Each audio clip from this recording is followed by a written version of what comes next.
مکھی کی خاص طور پر یہ عادت ہے کہ جب بھی وہ کسی کھانے والی چیز پر گرتی ہے یا بیٹھتی ہے ہمیشہ اپنا بایاں پر پہلے اس میں ڈالتی ہے، اور اس کی وجہ بھی حدیث سے ثابت ہے، بخاری شریف کی روایت ہے۔ سرکار دو عالم صلی اللہ علیہ وسلم نے ارشاد فرمایا کہ جب مکھی کسی چیز میں گر جائے تو تمہیں چاہیے کہ تم اس کو اس میں ڈبو لو، پھر اسے نکالو، اس لیے کہ اس کے ایک پر میں بیماری ہے اور ایک پر میں شفا ہے۔ رہی یہ بات کہ ایک پر میں بیماری اور ایک پر میں شفا، تو مکھی کو کیسے پتہ چلتا ہے؟ تو ایسی کوئی بات نہیں ہے۔ جس اللہ تعالیٰ نے شہد کی مکھی کو یہ شعور دیا کہ تو نے پھولوں پر بیٹھنا ہے، رس چوسنا ہے، سک کرنا ہے وہاں سے، اور پھر اسے لا کر تو نے ایک مکان بنا کر وہاں جمع کرنا ہے شہد کی صورت میں، اسی اللہ تعالیٰ نے اس مکھی کو بھی یہ شعور دیا ہوا ہے یا مشورہ دیا ہوا ہے کہ جب تم کسی چیز میں گرو تو اپنا بایاں پر پہلے ساتھ لگاؤ۔ حضرت شاہ ولی اللہ محدث دہلوی رحمہ اللہ نے چند ایک باتیں حکمتاً بڑی پیاری ارشاد فرمائی۔ فرماتے ہیں کہ دوسرے حشرات الارض کی طرح مکھی بھی ایک ایسی مخلوق ہے جو کہ بیماری پھیلاتی ہے۔ ظاہر ہے گندی چیزوں پر بیٹھتی ہے، ادھر ادھر بیٹھتی ہے، گند پر بیٹھتی ہے، جب بیٹھتی ہے تو اس کے اندر بھی گند ہی جمع ہوتا ہے، لیکن اللہ تعالیٰ نے مخلوقات میں ایسا سسٹم رکھا ہوا ہے کہ وہ اپنے فاسد مادے، یعنی ہر مخلوق کے اندر اللہ تعالیٰ نے ایک فکر مدبرہ رکھی ہے جو اس کے فاسد مادے خارجی اعضاء کی طرف پھینکتے ہیں۔ عین ممکن ہے کہ مکھی کے فاسد مادے اس کے خارجی اعضاء جو کہ پر ہیں ان کی طرف چلے جاتے ہوں، اور جب ان کی طرف چلے جاتے ہیں تو پھر مکھی بھی ہے جب کسی چیز کے اندر گرتی ہے تو اپنے پروں کو پہلے لگاتی ہے۔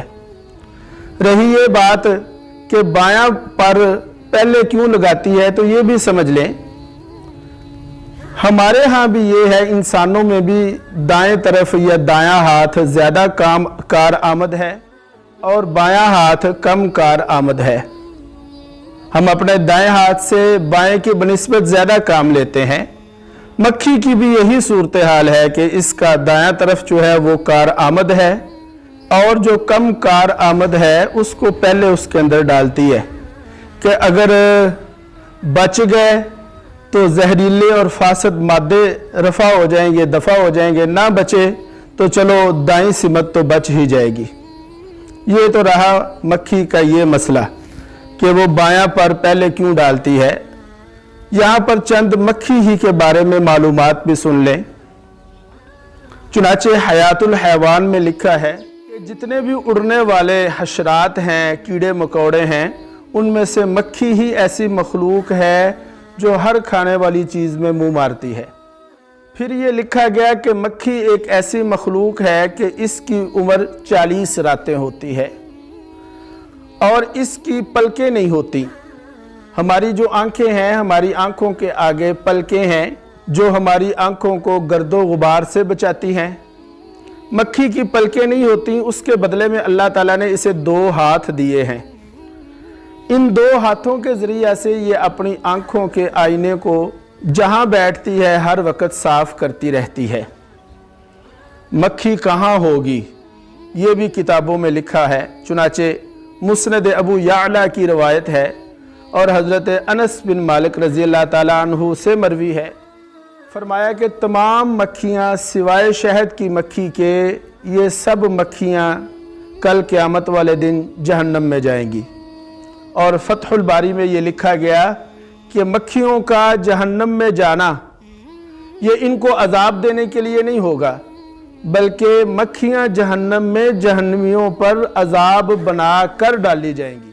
چنانچہ آپ سمجھ سکتے ہیں کہ تکلیف ہو، زخم ہو اور اوپر پھر مکھیاں بھی بیٹھ رہی ہوں تو ظاہر ہے تکلیف کی شدت میں اور اضافہ ہو جائے گا۔ لہذا مکھیوں کو عذاب دینے کے لیے جہنم میں نہیں ڈالا جائے گا، بلکہ مکھیوں کو جہنمیوں کے لیے عذاب بنا کر جہنم میں بھیجا جائے گا۔